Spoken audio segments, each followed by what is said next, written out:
कैसे हो दोस्तों। मैं Shubhankar Pandey, achieve target with Shubhankar channel में आपका स्वागत है।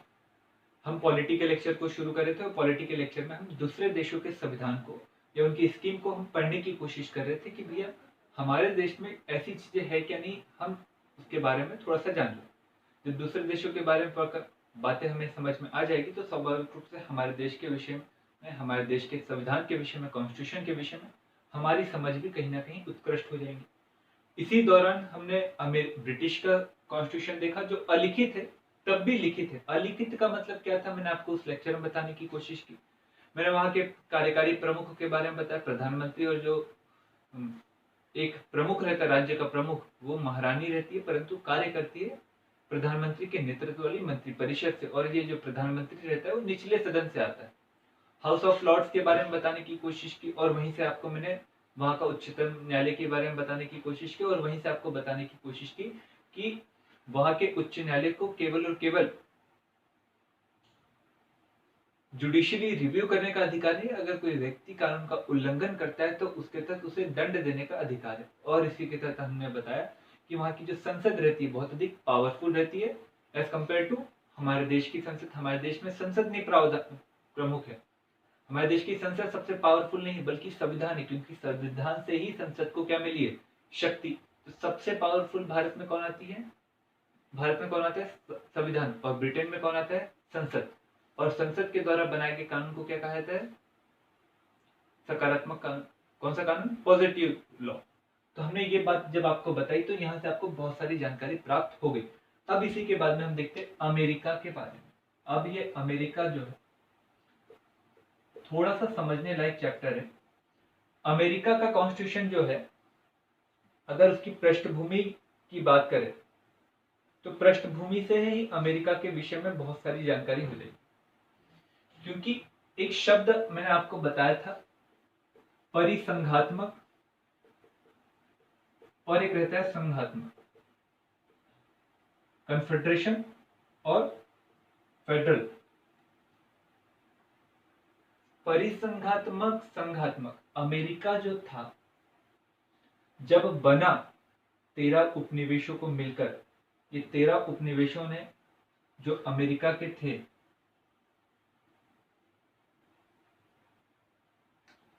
ये इस क्षेत्र में आते थे बेटा।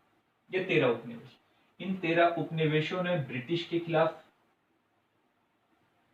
आजादी की लड़ाई लड़ी और आजादी की लड़ाई लड़ने के बाद में इन 13 उपनिवेशों को मिलाकर बना अमेरिका। कौन बना, अमेरिका। और ये अमेरिका जब बना तो इसे यूनाइटेड स्टेट कहा गया, क्योंकि 13 राज्यों को मिलकर बना। और 13 राज्यों ने इस बात को कहते हुए बने थे कि जब जिस राज्य की इच्छा रहेगी वो निकल भी सकता है बाहर।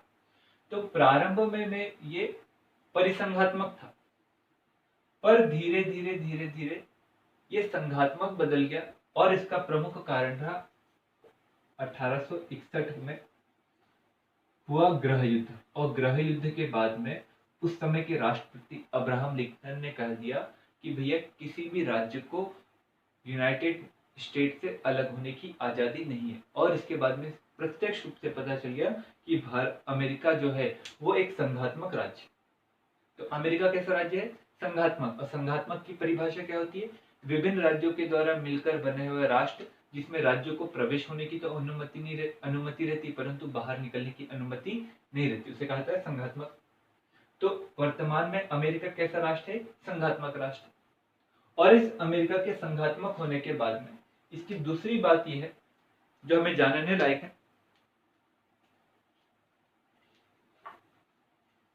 वो है अमेरिका का जो संविधान है वो संविधान सबसे महत्वपूर्ण है, क्योंकि अमेरिका का संविधान विश्व का सबसे पहला लिखित संविधान।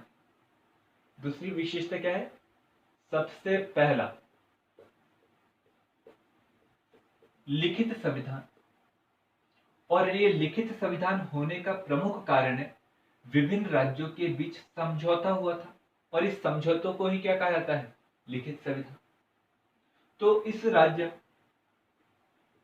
के बीच में जो शासन चल रहा है वो ठीक से चल रहा है कि नहीं, नियमों के अनुसार चल रहा है कि नहीं, तो इसके विषय में अमेरिका की आजादी के बाद में संविधान लिखा गया। और संविधान जब लिखा गया तो ये सबसे पहला संविधान था जो संविधान सभा के दौरान मिलकर 4 महीने के दौरान लिखा गया, जिसमें 28 से 29 ही केवल अनुच्छेद है। भारत में कितने अनुच्छेद थे कुल मिला के? वर्तमान में 460 के करीब है। और मूल रूप से कितने थे? 395। और भाग कितने थे? 22। अभी कितने हैं? 25। अनुसूचियां अभी कितनी है? 12। पहली कितनी थी? 8। तो मतलब हमारे देश के संविधान में कई सारे अनुच्छेद है और इनके देश के संविधान में कम अनुच्छेद है।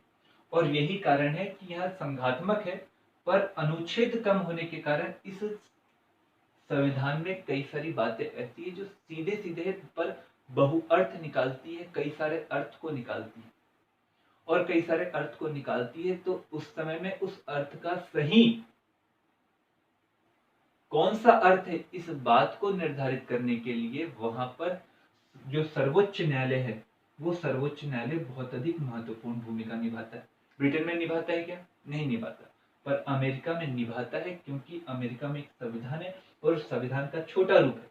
और छोटा रूप और संविधान होने के कारण उस संविधान की बातों का सही अर्थ निकालने के लिए संसद, वहां की जो जो कांग्रेस है, उससे भी महत्वपूर्ण बैठती है सुप्रीम कोर्ट। और सुप्रीम कोर्ट निकालती है सही अर्थ, जिसे कहा जाता है जुडिशियली रिव्यू। कोई कानून अच्छा है कि बुरा है, वो कोई प्राकृतिक न्याय का उल्लंघन तो नहीं कर रहा है, इस बात को लेकर वहां की सुप्रीम कोर्ट बहुत अधिक ज्यादा पावरफुल। इतनी बात समझ में? ये जो संविधान है, अभी हम सर्वोच्च न्यायालय को और भी आगे देखेंगे। ये जो संविधान है, ये संविधान केवल और केवल बेटा इस बात को ध्यान में रखिएगा, ये संविधान संघीय संविधान है। मतलब वहां पर राज्य का संविधान अलग है और जो संघ है उसका संविधान अलग है। मतलब राज्य अपना अपना अलग अलग बना सकता है, जैसे कैलिफोर्निया वहां अलग बना सकता है, फ्लोरिडा अपना अलग बना सकता है, न्यूयॉर्क अपना अलग बनाता है, और जो पूरे अमेरिका है उसका संविधान अलग है। और यही कारण है कि यहाँ पर दो नागरिकता भी दिखाई देती है। कैसी नागरिकता दिखाई देती है? Dual citizenship. पहला तो राज्य का नागरिक होता है, दूसरा देश का नागरिक। भारत में केवल एक है। भारत में केवल आप भारत के नागरिक हो, ना तो मध्य प्रदेश, ना तो राजस्थान, ना महाराष्ट्र, ना गुजरात, ना तमिलनाडु, ना तेलंगाना, ना नागालैंड, ना मणिपुर। आप भारत के नागरिक हो, परंतु आप जब अमेरिका में अगर मान के चलिए जाते हो तो वहां आपको दो प्रकार की नागरिकता दिखाई देंगी। फ्लोरिडा की नागरिकता दिखाई देगी अगर आप फ्लोरिडा राज्य में, अगर और दूसरी दिखाई देंगी आपको अमेरिका की नागरिकता। भारत में ऐसा क्यों नहीं किया गया, तो उसके विषय में जब हम सिटीजनशिप, जब हम भाग नंबर 2 पढ़ेंगे तो उसमें हम आपको पृष्ठभूमि बताते चलेंगे कि क्यों हमने डुअल सिटीजनशिप को नहीं रखा गया।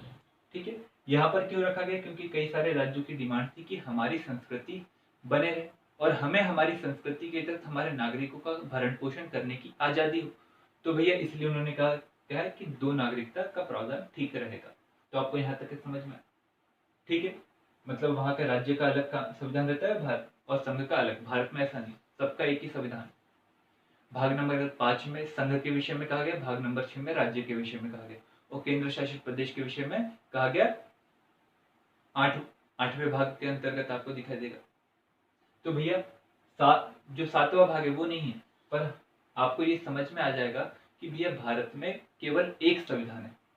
ठीक है, अब अगली बात जो है, इस संविधान की बात तो हो गई, पर अब जो चौथी विशेषता है जो अमेरिका के कॉन्स्टिट्यूशन की है, वो है वहां का राष्ट्रपति। वहां का राष्ट्रपति कई मायने में महत्वपूर्ण है, और हमारे देश में राष्ट्रपति कई मायने में महत्वपूर्ण है। तो वहां का जो राष्ट्रपति होता है उस राष्ट्रपति को कार्यपालिका का भी प्रमुख कहा जाता है। किसका प्रमुख कहा जाता है? कार्यपालिका का। और देश का भी प्रमुख कौन होता है? वहां का राष्ट्रपति। कार्यपालिका का भी मतलब सरकार का भी, और देश का भी। भारत में केवल और केवल जो राष्ट्रपति है वो देश का प्रमुख रहता है, वास्तविक प्रमुख नहीं रहता। पर कार्यपालिका का प्रमुख जो रहता है वो प्रधानमंत्री रहता है। ये बात ध्यान में रखिएगा। ब्रिटेन में भी कार्यपालिका का प्रमुख प्रधानमंत्री रहता है और देश का प्रमुख कौन रहता है, वहां की महारानी। यहाँ तक के बात सुनो। अब ये जो राष्ट्रपति रहता है, ये राष्ट्रपति का चुनाव किया जाता है। हमारे देश में भी राष्ट्रपति का चुनाव किया जाता है अप्रत्यक्ष रूप से, और यहाँ पर भी चुनाव किया जाता है अप्रत्यक्ष रूप से, पर अब वो धीरे धीरे प्रत्यक्ष रूप से ही होते आ रहा है।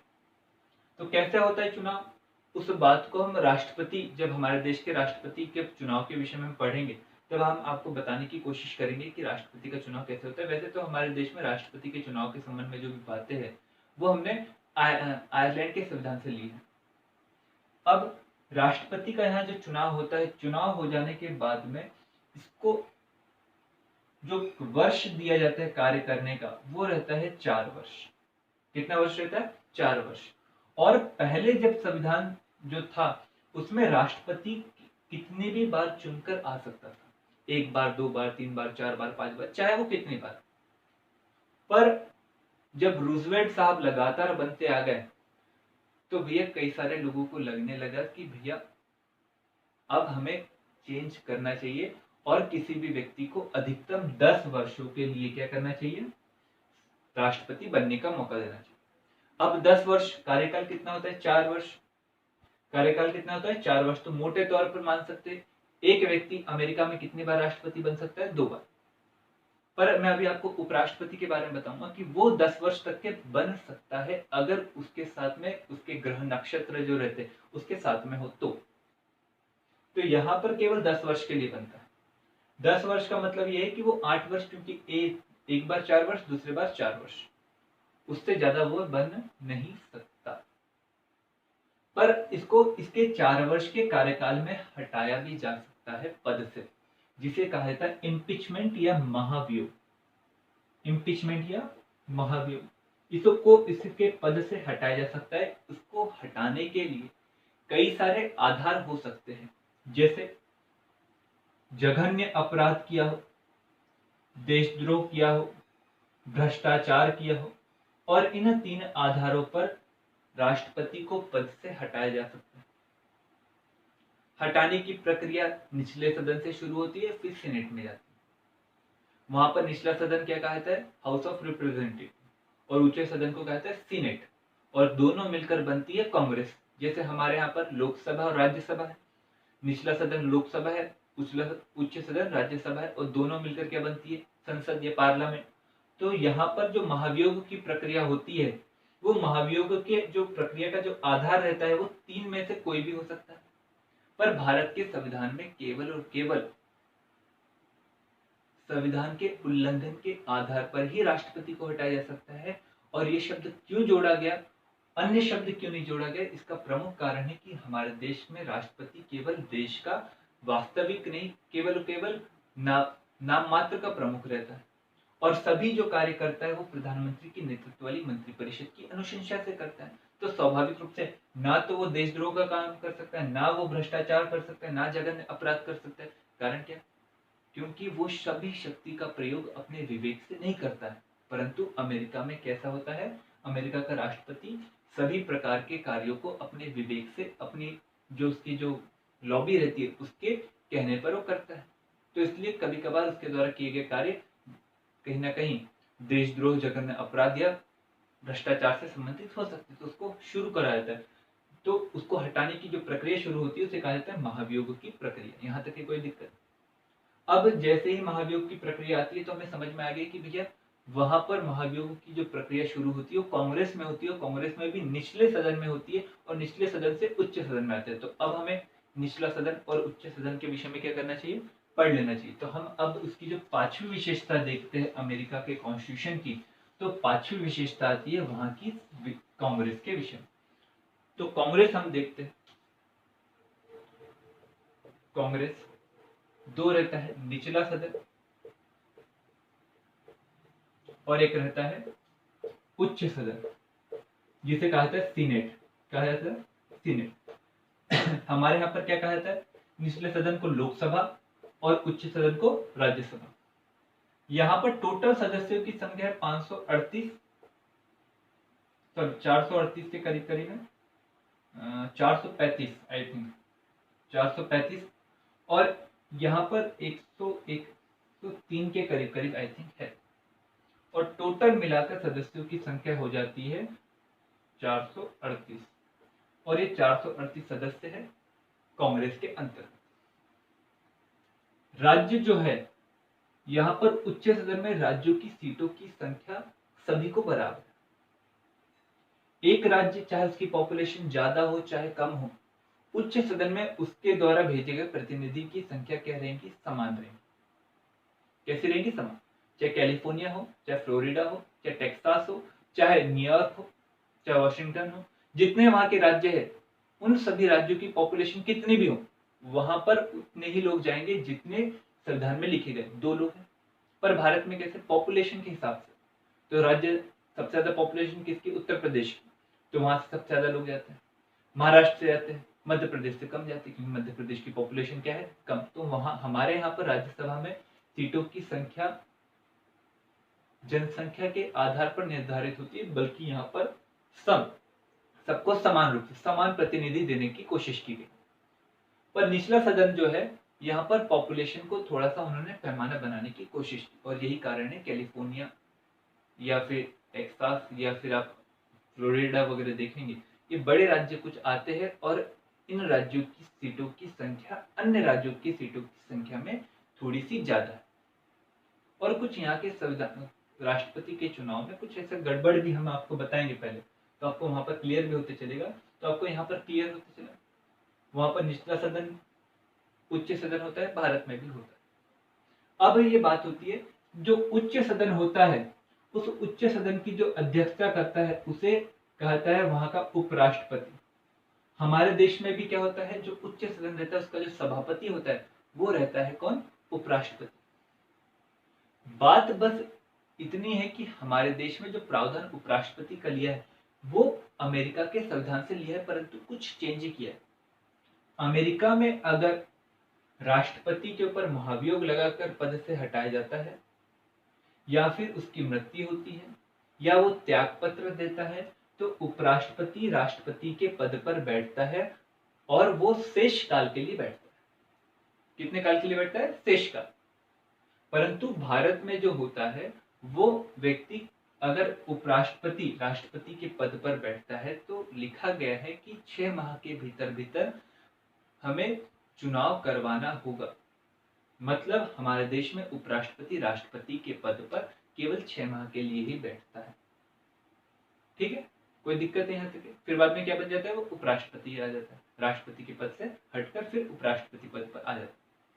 अब इसी के बाद में जो होता है वो आता है सुप्रीम कोर्ट, सर्वोच्च न्यायालय। हमारे यहाँ पर सर्वोच्च न्यायालय के जो मुख्य न्यायाधीश रहते हैं और अन्य न्यायाधीश रहते हैं, उनकी नियुक्ति राष्ट्रपति करता है, वहां पर भी वैसा ही कुछ।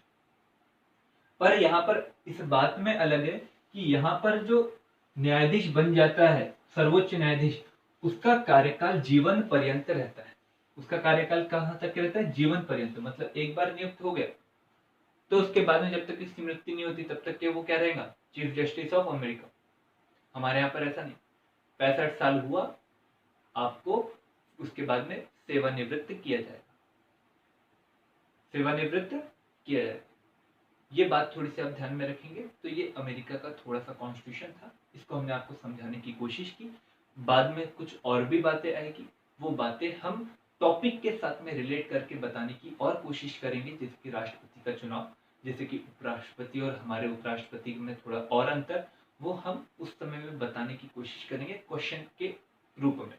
यदि आपको वीडियो अच्छा लगा हो तो जरूर से लाइक करिए, शेयर करिए, चैनल को सब्सक्राइब करिए और उन लोगों तक ये वीडियो पहुंचाइए जिन्होंने कहीं ना कहीं अपनी तैयारी को छोड़ रखा है, ताकि वो इस वीडियो को देखकर थोड़ा सा बूस्ट अप हो जाए। Thank you.